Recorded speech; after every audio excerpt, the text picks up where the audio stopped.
আপনি কি জানেন ভারতবর্ষের কোন ট্রেন সর্বাধিক দূরত্ব অতিক্রম করে? এই দূরত্ব অতিক্রম করতে গেলে তাকে কতগুলো রাজ্যই বা অতিক্রম করতে হয়, মোট সময়ই বা কত লাগে? আমি বলছি, ভারতের সর্বাধিক দূরত্ব অতিক্রমকারী ট্রেনটির নাম হচ্ছে ডিব্রুগড় কন্যাকুমারী ভিভেক এক্সপ্রেস, যেটা আসাম থেকে তামিলনাড়ু পর্যন্ত চলাচল করে।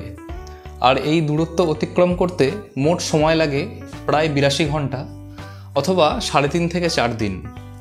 এই যাত্রাপথের মোট দূরত্ব হচ্ছে প্রায় 4200 কিলোমিটার এবং এই দূরত্বে এই ট্রেনটি 55টা স্টেশন থামে এবং এই দূরত্ব অতিক্রম করতে ট্রেনটাকে 10টা রাজ্য অতিক্রম করতে হয়। তো সেই রাজ্যগুলো হলো যথাক্রমে আসাম, নাগাল্যান্ড, পশ্চিমবঙ্গ, বিহার, ঝাড়খণ্ড, উড়িষ্যা, অন্ধ্রপ্রদেশ, কেরালা এবং তামিলনাড়ু। এই ইনফরমেশনটা কি আপনি জানতেন?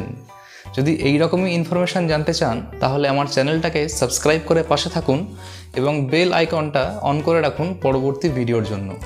সকলে ভালো থাকবেন, ততক্ষণের জন্য জয় হিন্দ, বন্দে মাতরম।